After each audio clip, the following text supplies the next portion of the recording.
You've probably used ChatGPT by now, typed in a question, and gotten back an answer that feels almost human. But what's actually happening behind the scenes is way more interesting than just some magical box spitting out text. So let me break down how ChatGPT actually works, and I promise it'll make way more sense than you think. First, let's start with the basics. ChatGPT is what we call a large language model, or LLM. Think of it like this.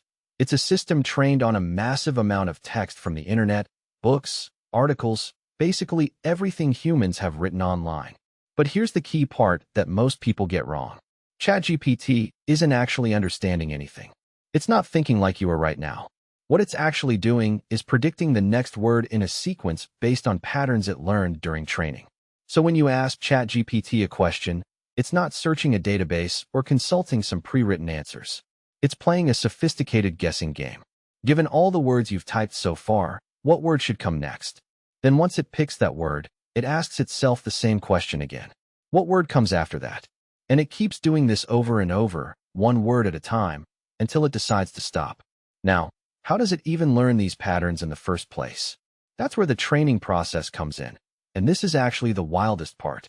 ChatGPT was trained using something called a transformer architecture. Without getting too technical, here's what you need to know. The model reads through text and learns which words tend to appear near each other, which ideas connect, and what patterns show up again and again across billions of examples.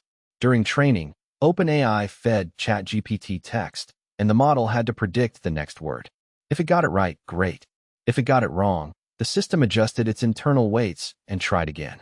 It did this millions and millions of times until it got really good at predicting what word should come next in almost any context. These internal weights are basically the model's memory. They're the numbers that encode all the patterns it learned. But here's where it gets interesting. The model doesn't memorize individual sentences. If it did, it would need infinite storage. Instead, it learns generalizable patterns. It learns that certain words tend to follow other words, that certain topics connect, and that certain structures tend to appear in sentences.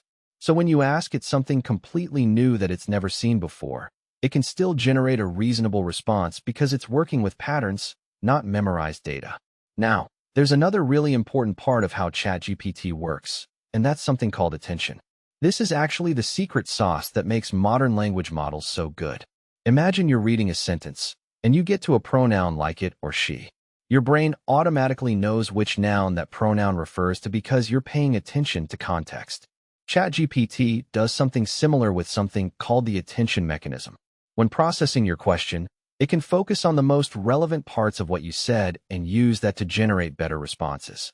So if you ask ChatGPT, Sarah went to the store and bought milk, but she forgot her wallet. Who forgot their wallet? The model uses attention to connect she back to Sarah, even though there are other words in between. This is why ChatGPT can handle context and nuance way better than older language models. It's basically learning to pay attention to what's actually important. Here's something else people find surprising. ChatGPT doesn't have access to the internet. It doesn't know what happened after its training data ended. The knowledge cutoff is real. So if you ask it about current events after April 2024, it literally cannot know the answer because that information wasn't in its training data. It's not being coy or modest. It genuinely doesn't have that information stored anywhere. But what ChatGPT is really good at is pattern completion at scale. It's learned patterns from so much text that it can write coherent essays, code, poetry, explanations, all kinds of things. Not because it understands any of it, but because it's seen similar patterns before and learned how to put them together in ways that usually make sense. Now, there's one more layer to this that actually makes ChatGPT way better than the base model would be on its own.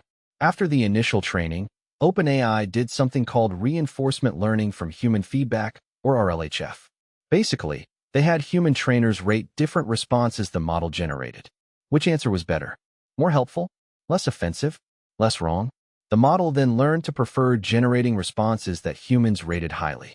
This is why ChatGPT is actually helpful and not just wildly inaccurate like earlier versions could be. So when you're chatting with ChatGPT, you're actually interacting with a system that's doing multiple things at once.